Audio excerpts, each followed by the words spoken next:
faz a diferença na qualidade da vida das pessoas. Como pessoas com um início humilde e antecedentes difíceis conseguem frequentemente criar vidas que nos inspiram. O que faz da vida de algumas pessoas um exemplo e da vida de outras uma advertência. Qual o segredo que cria vidas apaixonadas, felizes e agradáveis para tanta gente, enquanto que para outras pessoas só resta talvez perguntar: isso é tudo que existe?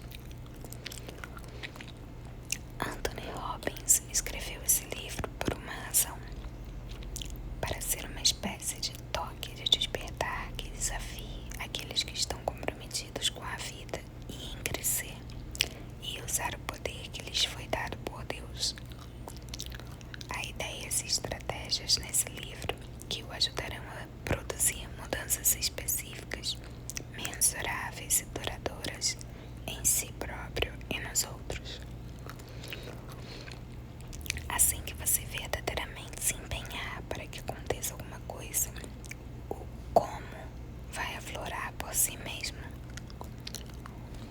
As 3 decisões que controlam seu destino são: 1. Suas decisões sobre o que focalizar. 2. Suas decisões sobre o que as coisas significam para você. E 3. Suas decisões sobre o que fazer para criar os resultados que deseja.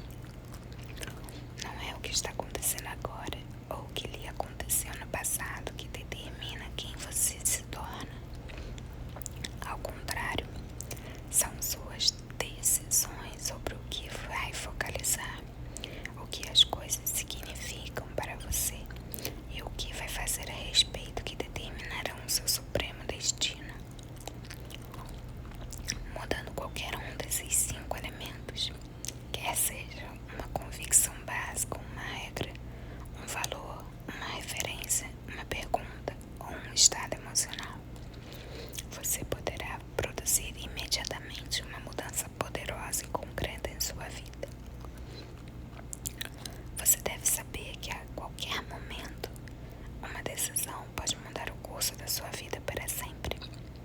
A pessoa que está atrás de você na fila ou sentada ao seu lado do avião, o próximo telefonema que você dá ou recebe, o próximo filme, livro ou página que virá, qualquer uma dessas coisas poderá fazer com que as comportas se abram e todas as coisas pelas quais você esperava se encaixem nos respectivos lugares.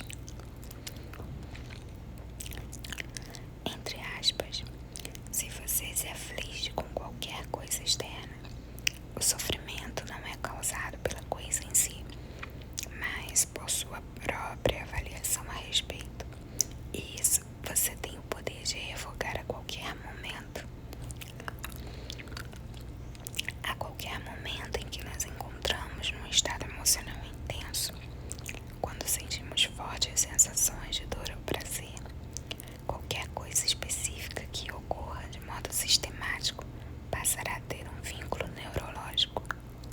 Assim, no futuro, sempre que essa coisa específica acontecer de novo, o estado emocional voltará.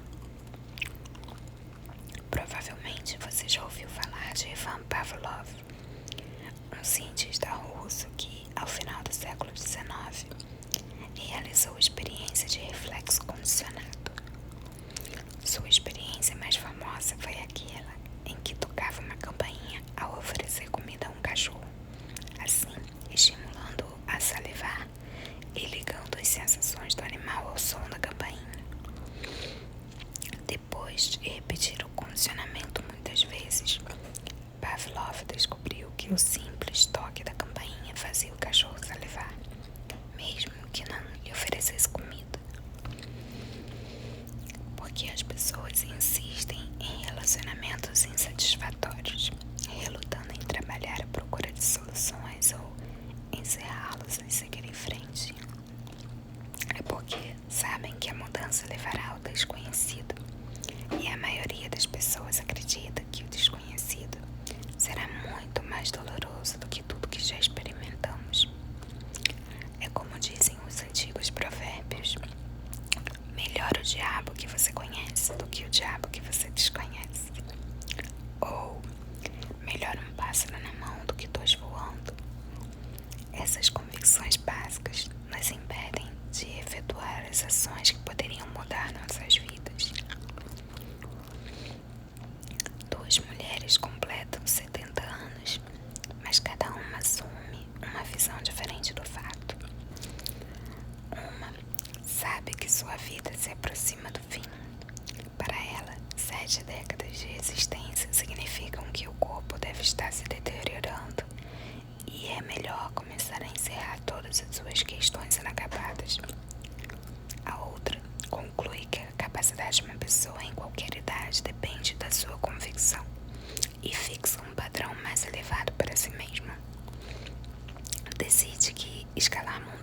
essa nova aventura, escalando alguns dos picos mais altos do mundo, até que hoje, na casa dos 90 anos, Oda Crux tornou-se a mulher mais velha a escalar o Monte Fuji.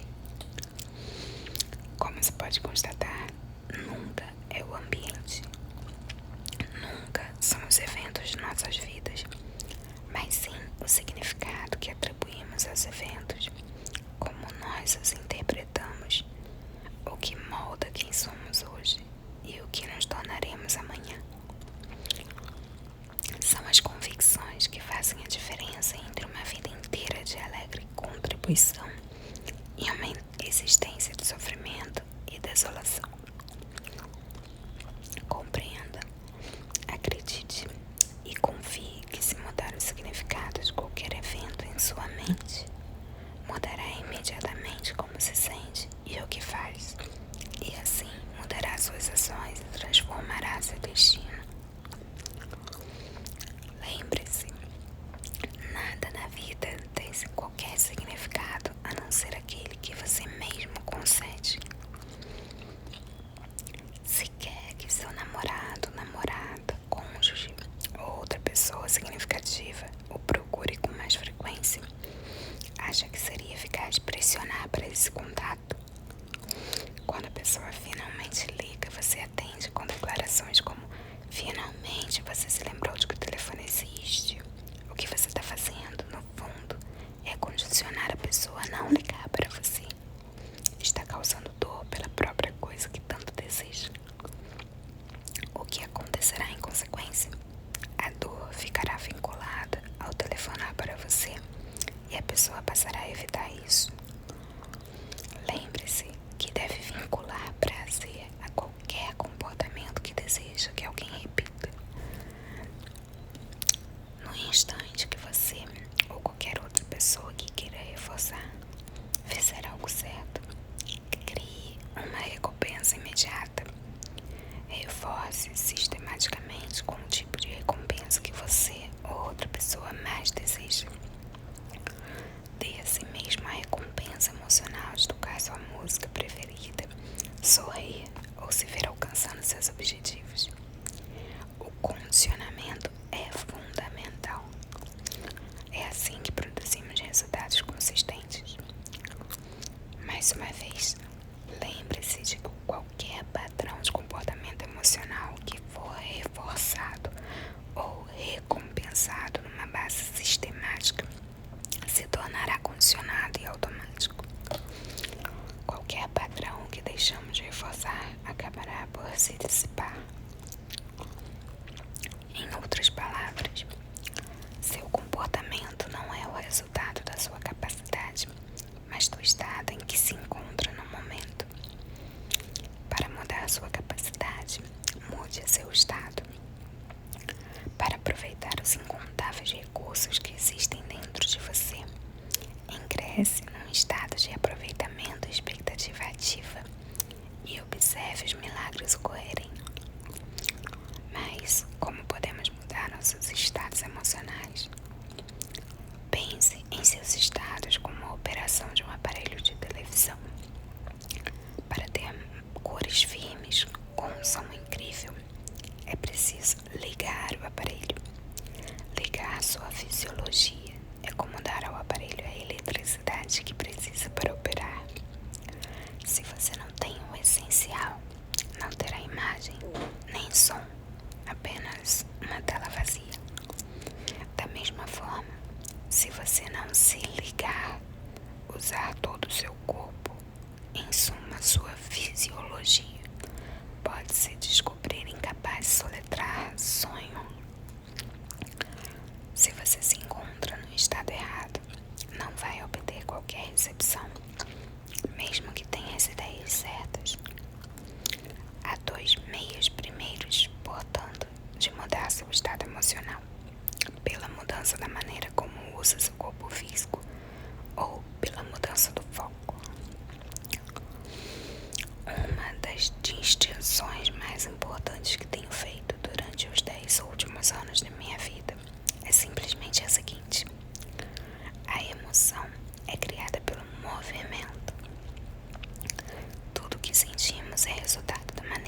usamos nossos corpos.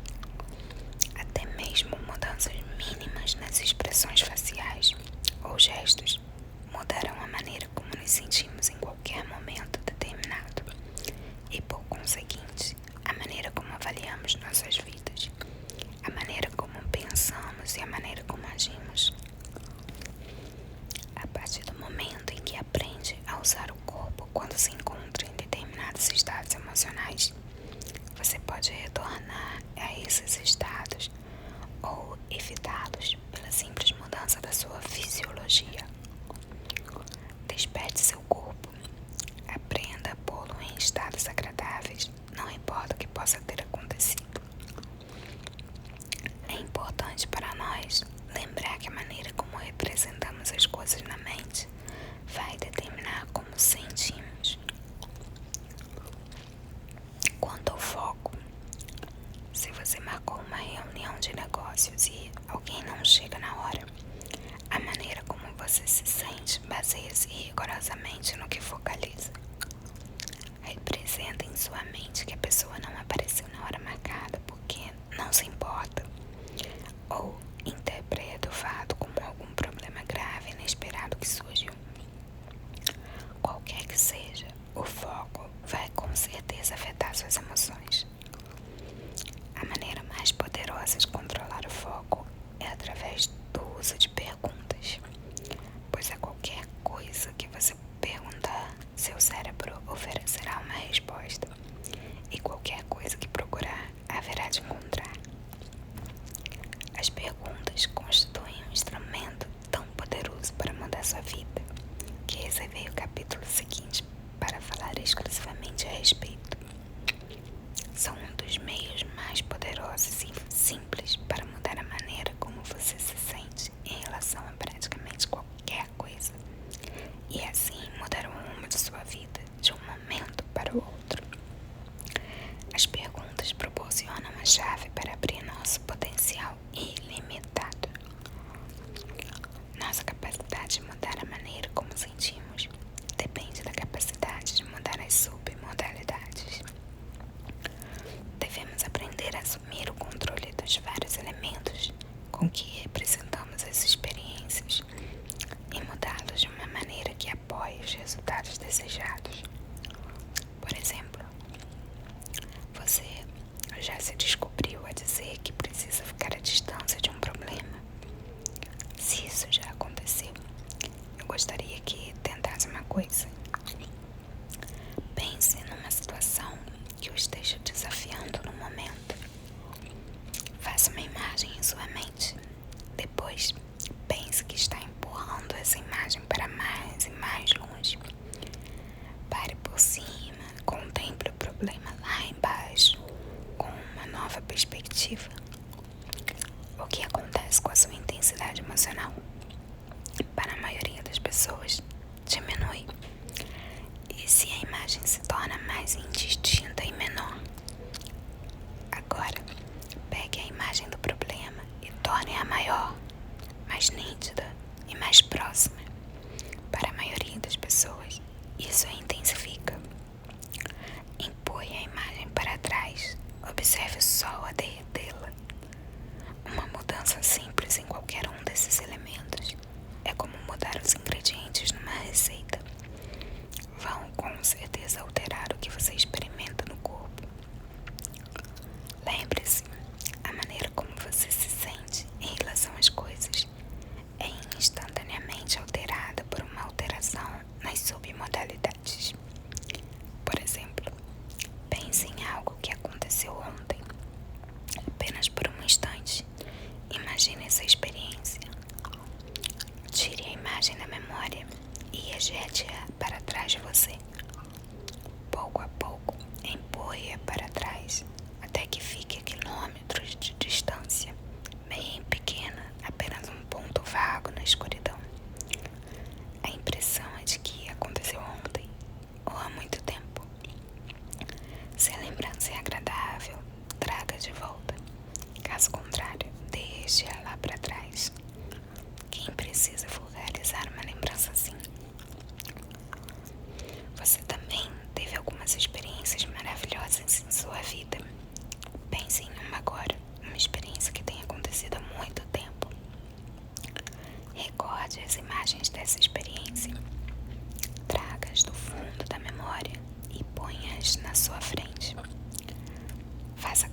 coisa que aconteceu há muito tempo ou é algo que desfruta agora?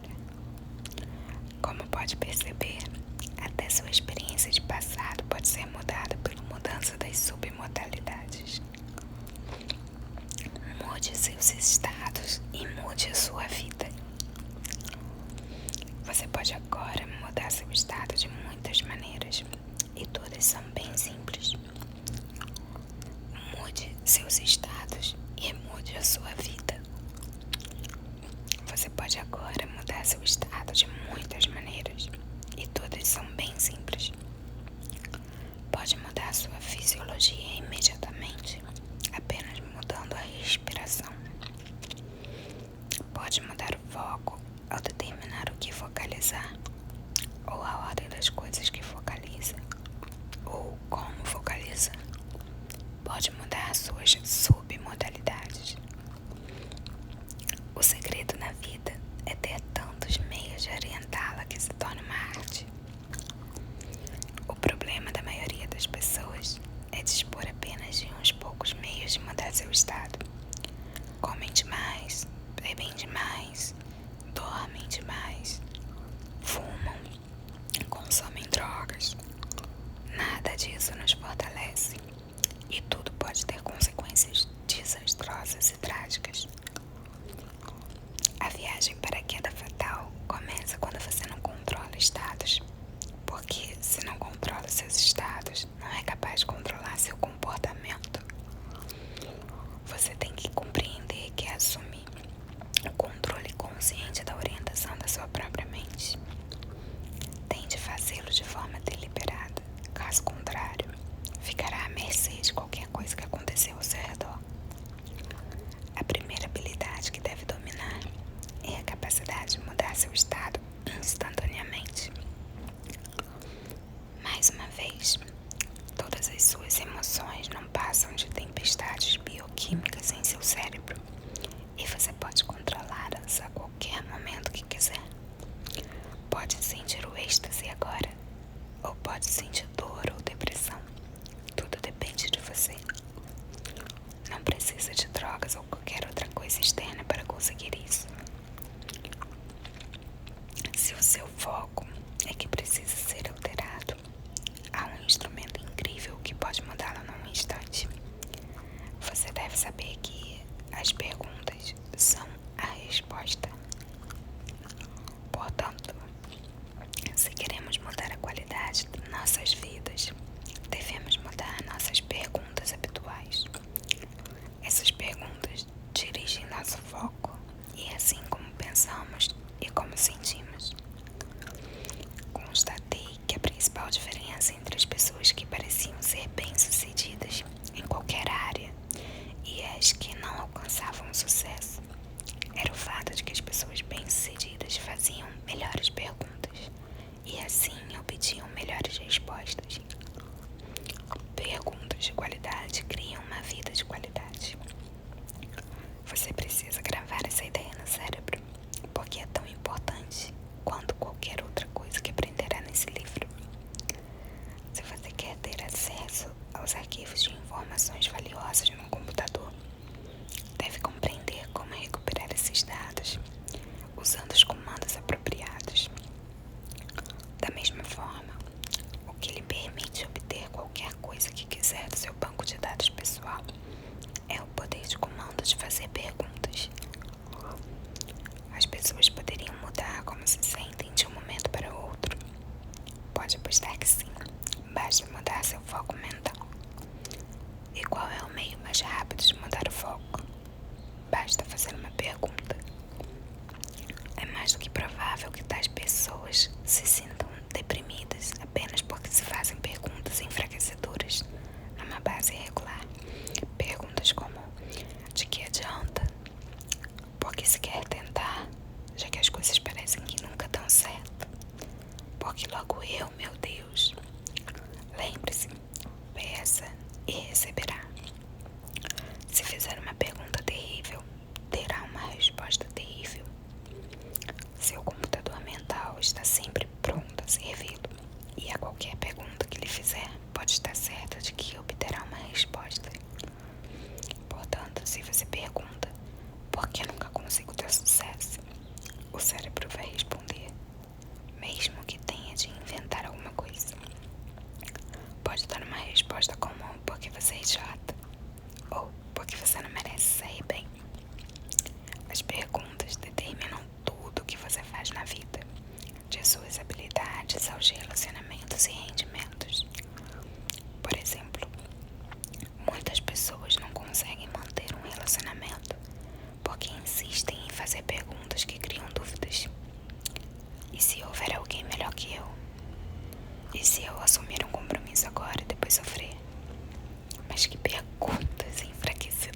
de que seu cérebro, como gênio, lhe dará tudo o que pedir. Portanto, tome cuidado com o que pede. Tudo o que procura acabará encontrando. Lembre-se de que os padrões de pergunta que você formula sistematicamente criarão irritação ou contentamento, indignação ou inspiração, angústia ou magia. Faça as perguntas que animarão seu espírito e siga pelo caminho de excelência humana. As perguntas mudam imediatamente o que focalizamos e, em consequência, como sentimos. Se você insiste em se perguntar como eu posso estar tão deprimido ou por que ninguém gosta de mim, vai focalizar, procurar e encontrar referências para sustentar a ideia de que há um motivo para você se sentir deprimido e desarmado. Em decorrência, você permanecerá nesses estados estéreis. Se em vez disso perguntar como posso mudar meu estado a fim de me sentir feliz e ser mais amado, vai focalizar soluções. Há uma grande diferença entre uma afirmação e uma pergunta. Quando você diz para si mesmo, eu sou feliz, isso pode levá-lo a se sentir feliz, se produzir bastante intensidade emocional, mudar sua fisiologia e, por conseguinte, seu estado. Na realidade, você pode fazer afirmações durante o dia inteiro e não conseguir mudar como se sente. O que realmente mudará a maneira como se sente é perguntar: com o que sou feliz agora? Com o que poderia me sentir feliz se quisesse? Se você continuar a fazer perguntas assim, encontrará referências concretas que o levarão a começar a focalizar as razões que existem de fato para que se sinta feliz. Terá certeza que é feliz. Em vez de apenas animá-lo, as perguntas proporcionam razões concretas para sentir a emoção. Se faz perguntas como: quais são as lembranças mais apreciadas? Ou o que é realmente maravilhoso em minha vida nesse momento? E se for capaz de pensar a sério na pergunta, começará a pensar nas experiências que o fazem se sentir fenomenal. E nesse estado emocional fenomenal, você não apenas se sentirá melhor, mas também será capaz de contribuir mais para as pessoas ao seu redor. Aprender a fazer perguntas fortalecedoras em momentos de crise é uma habilidade fundamental que me sustentou em alguns dos momentos mais difíceis de minha vida. Se você se sente triste, só há um motivo. É porque está suprimindo todas as razões que pode ter para se sentir bem. E se você se sente bem, é porque está suprimindo todas as coisas ruins que poderia estar focalizando. Assim, quando faz uma pergunta a alguém, você muda o que a pessoa focaliza e o que está suprimindo. As perguntas são o laser da percepção humana. Concentram nosso foco e determinam o que fazemos e o que sentimos. Em qualquer ocasião, as perguntas que nós formulamos podem moldar a nossa percepção de quem somos, do que somos capazes e do que estamos dispostos a fazer para realizar nossos sonhos. Aprender a controlar conscientemente as perguntas que você faz o aproximará ainda mais do seu supremo destino, mais do que qualquer outra coisa que eu conheça.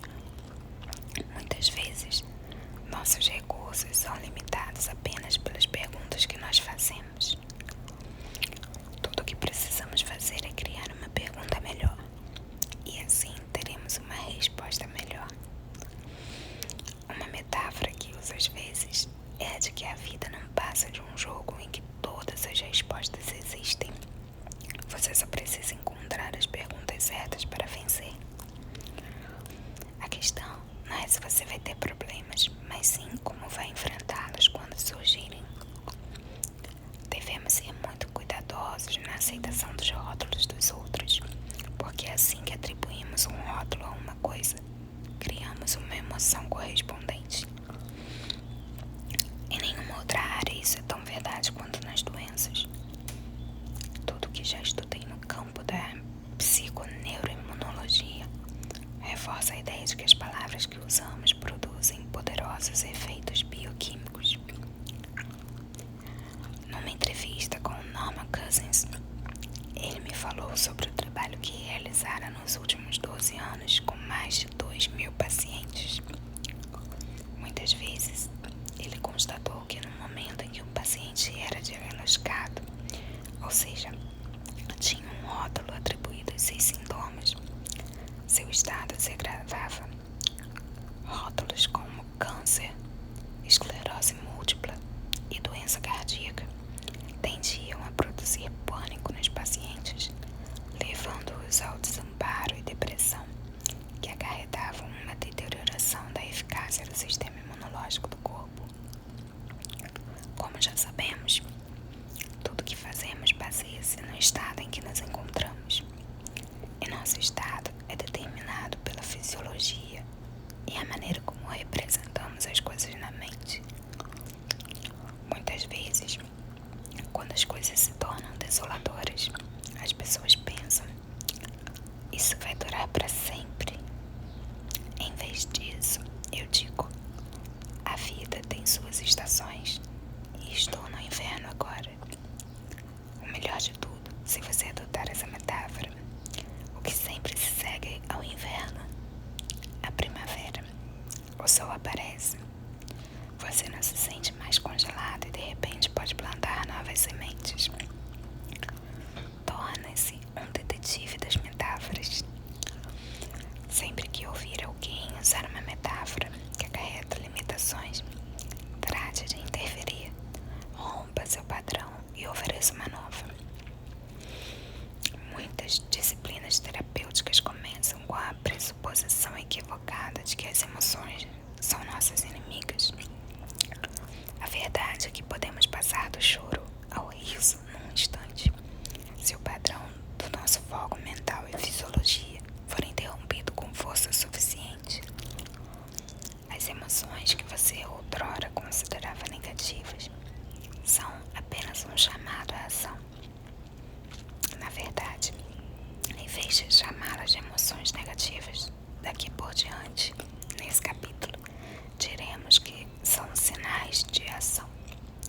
A partir do momento que você estiver familiarizado com cada sinal e sua mensagem, as emoções deixam de ser suas inimigas, tornam-se aliadas.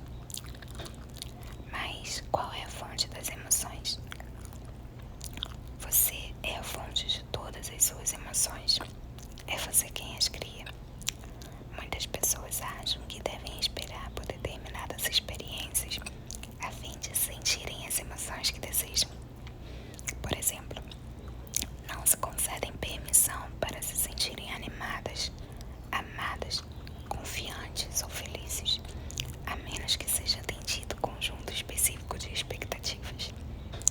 Estou aqui para lhe dizer que você pode sentir qualquer coisa que quiser, em qualquer momento. Estamos sempre esperando que apareça a pessoa certa ou a situação certa antes de nos sentirmos bem. Mas quem determina se é a pessoa ou a situação certa? Quando você se sente bem, quem o está fazendo se sentir bem? Você mesmo. Mas tem uma regra que diz que deve esperar até que A, B ou C ocorra antes de se sentir bem. Mas por que esperar? Por que não estipular uma regra de que você vai se sentir maravilhoso sempre que ouvir o apito de um trem? A boa notícia é que o apito do trem provavelmente é mais consistente e previsível do que a pessoa por cujo aparecimento você espera para se sentir bem. O que você vem fazendo não produz o resultado que deseja e deve mudar de curso. Lembre-se de que suas percepções são controladas pelo que focaliza e pelos significados que interpreta das coisas. E você pode mudar sua percepção num instante, apenas pela mudança da maneira como usa sua fisiologia. se fazendo uma pergunta melhor. Optar por ser flexível é optar por ser feliz. Ao longo de sua vida, haverá ocasiões em que surgirão coisas que não será capaz de controlar. E a capacidade de ser flexível em suas regras, no significado que atribui às coisas e em suas ações, determinará o sucesso ou fracasso a longo prazo, para não mencionar seu nível de alegria pessoal.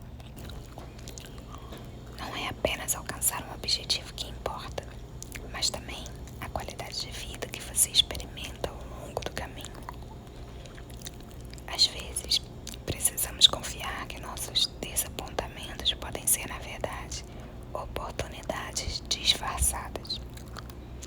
Quero lhe trazer uma pergunta antes de continuarmos. O que tem de acontecer para você se sentir bem? Precisa que alguém o abrace, beije, diga o quanto respeita e aprecia. Deve ganhar $1 milhão. Tem de se tornar um exímio golfista. Tem de ser reconhecido pelo seu chefe. Tem de alcançar todos os seus objetivos. Tem de ser espiritualmente evoluído. Tem que correr 8 km por dia.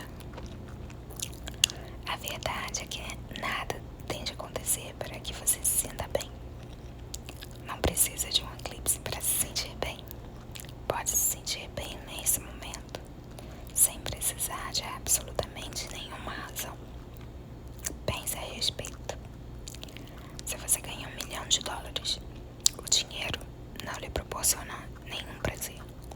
É sua regra que diz: quando alcançar essa marca, então darei a mim mesmo permissão para me sentir bem. Nesse momento, quando decidir se sentir bem, você envia uma mensagem ao cérebro para mudar as reações nos músculos do rosto, peito e resto do corpo, para mudar sua respiração e mudar a bioquímica do sistema nervoso, o que o leva a experimentar as sensações que chama de prazer.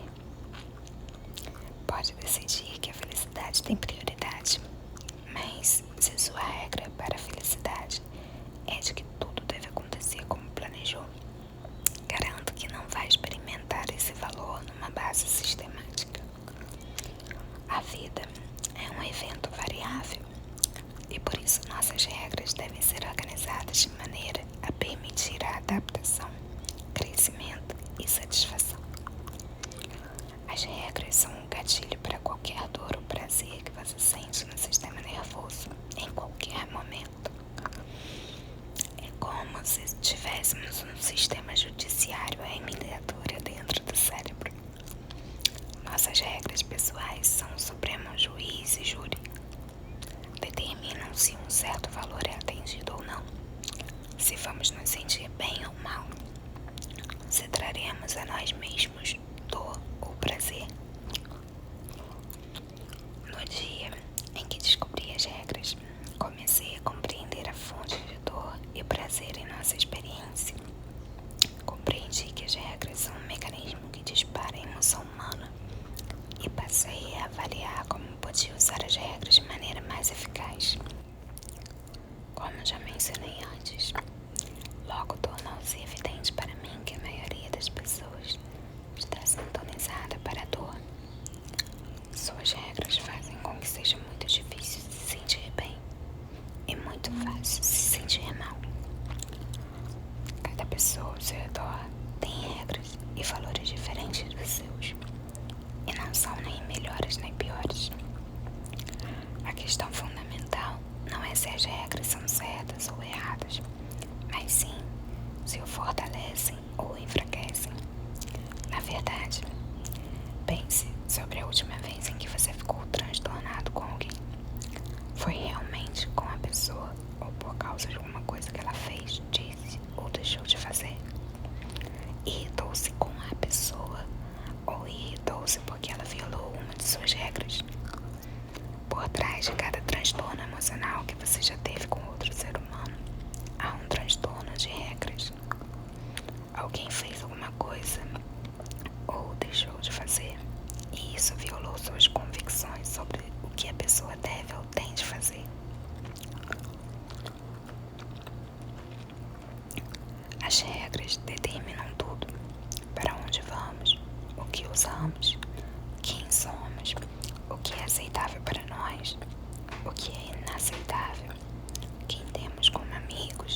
se somos felizes ou tristes em praticamente qualquer situação.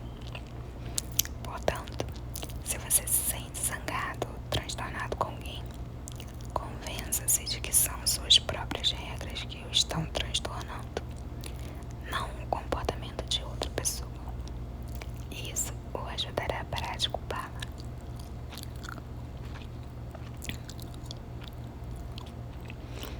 A qualquer momento que uma regra atrapalhar, a pergunta que precisamos fazer é a seguinte: o que mais é importante, meu relacionamento ou minhas regras? Se nos sentimos magoados por alguém, tendemos a recordar todas as outras experiências em que essa pessoa nos magoou, em vez de mudar o estado pela recordação do que a pessoa realmente sente por nós, pela recordação das ocasiões em que demonstrou todo o seu amor. Temos referências suficientes dentro de nós para apoiar qualquer ideia que quisermos, de que somos confiantes ou fracos, altruístas ou egoístas, amados ou não. Você possui suprimento inesgotável de referências que podem ser projetadas do modo como desejar, e aumenta esse suprimento a cada dia. Uma medida importante da inteligência de uma pessoa é a maneira pela qual usa seu tecido de referências. Faz uma cortina para se esconder por trás, ou recorda um tapete mágico que o levará a alturas incomparáveis. Provavelmente, uma das coisas mais valiosas que as referências podem fazer por nós é proporcionar um sentimento de certeza. Sem as referências, levaríamos a vida em meio a dúvida, medo. Não seríamos capazes de funcionar completamente. Perguntarei outra vez: como você usa suas referências? Interpreta-as conscientemente por meios que o fortalecem, por meios que apoiam a realização de seus objetivos. Você nem mesmo está limitado às suas experiências pessoais como referências. Pode tomar emprestadas as referências de outras pessoas. Ainda jovem, optei por focalizar aqueles que tiveram êxito e contribuíram e causavam um grande impacto na vida das pessoas. Dediquei-me a ler biografias de pessoas vitoriosas e aprendi que, independentemente de suas origens ou condições, quando se apegavam ao seu senso de certeza e contribuíam de uma forma sistemática, o sucesso acabava chegando. Determine um antídoto para cada emoção negativa e empregue um dos instrumentos apropriados para reagir ao sinal de ação. Precisa mudar as palavras que usa para descrever essa experiência. Precisa mudar o que acredita sobre esse estado emocional. Precisa fazer a si mesmo uma nova pergunta. Trate de focalizar sistematicamente as soluções em vez dos problemas. A fim de evitar que as coisas aumentem de forma desproporcional, use o vocabulário transformacional. Fale em termos de preferências. Por exemplo, em vez de dizer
e o controle de suas finanças não lhe ofereceria maiores oportunidades para se expandir, partilhar e criar valor para si mesmo e para os outros.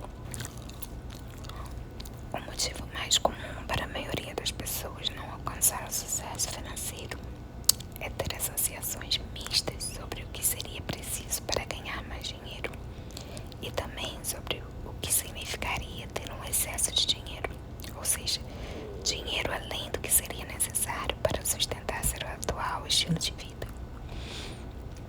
Dizemos a nós mesmos que o dinheiro nos proporcionará liberdade, uma possibilidade de dar às pessoas que amamos uma oportunidade de fazer todas as coisas com que sempre sonharam, uma chance de liberar nosso tempo. Ao mesmo tempo, porém, podemos acreditar que, para acumular uma abundância de dinheiro, teríamos de trabalhar tanto e consumir tanto tempo a mais que provavelmente já teríamos nos tornado velhos e cansados quando chegasse o momento de desfrutá-lo.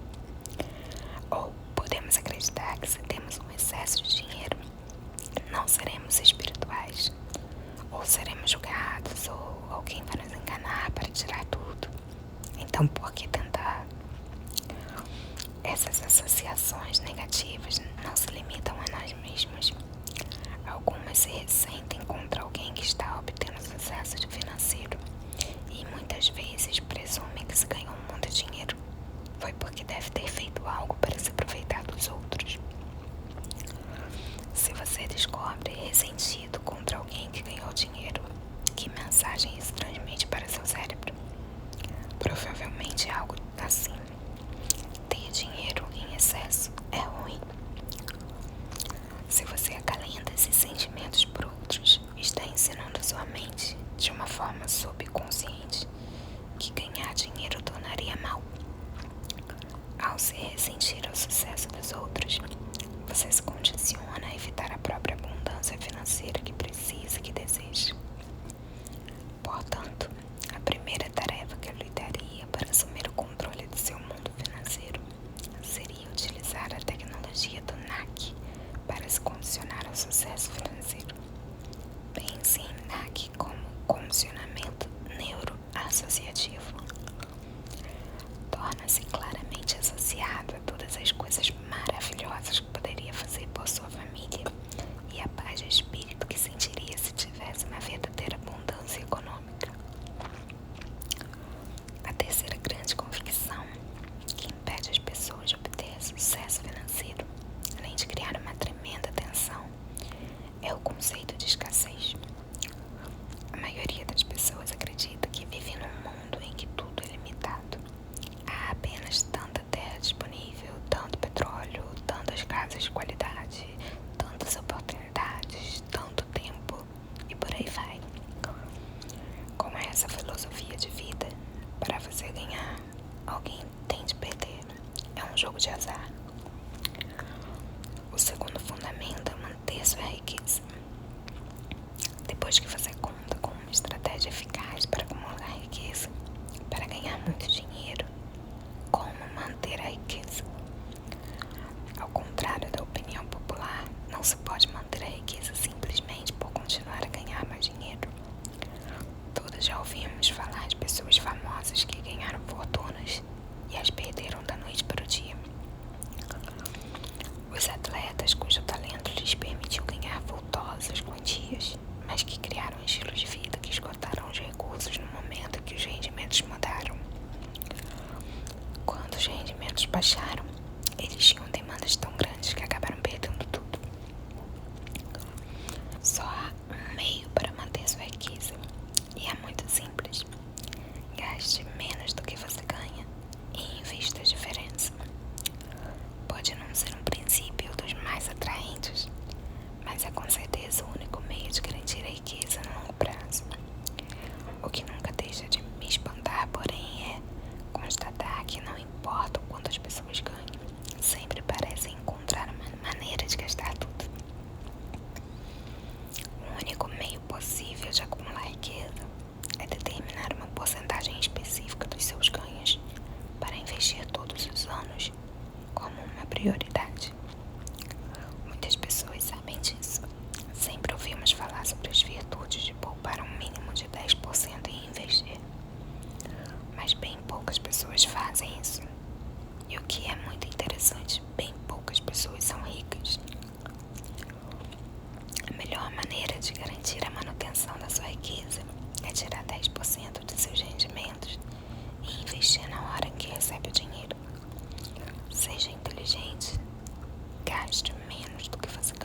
vez disso, trate de se recompensar emocionalmente ao longo do caminho. Precisa de vez em quando conceder a si mesmo uma sorte grande, presenteando-se com uma surpresa financeira, a fim de que o cérebro aprenda que ganhar dinheiro é uma coisa agradável e compensadora. Lembre-se de que todos os comportamentos podem ser mudados pela mudança de convicções, valores, regras e identidade. Há muitos meios simples de fazer uma diferença. Não precisamos sair e salvar a vida de alguém, mas talvez fazer as pessoas sorrirem seja salvar suas vidas, ou pelo menos levá-las a desfrutar a vida que já têm. Quais são alguns dos outros meios simples pelos quais você poderia fazer uma diferença hoje? Ao voltar do trabalho, não poderia entrar num asilo de idosos e iniciar uma conversa? Imagina como eles se sentiriam. Aposto que eles teriam muito o que contar, não é mesmo? Nada nos proporciona um senso maior de satisfação pessoal do que a contribuição. Dar com altruísmo é a fundação da realização. A vida é um equilíbrio entre dar e receber, entre cuidar de si mesmo e cuidar dos outros. Dê uma parte do seu tempo, capital e energia aos que precisam, mas também se disponha a dar a si mesmo. E faça isso com alegria, sem sentimento de culpa.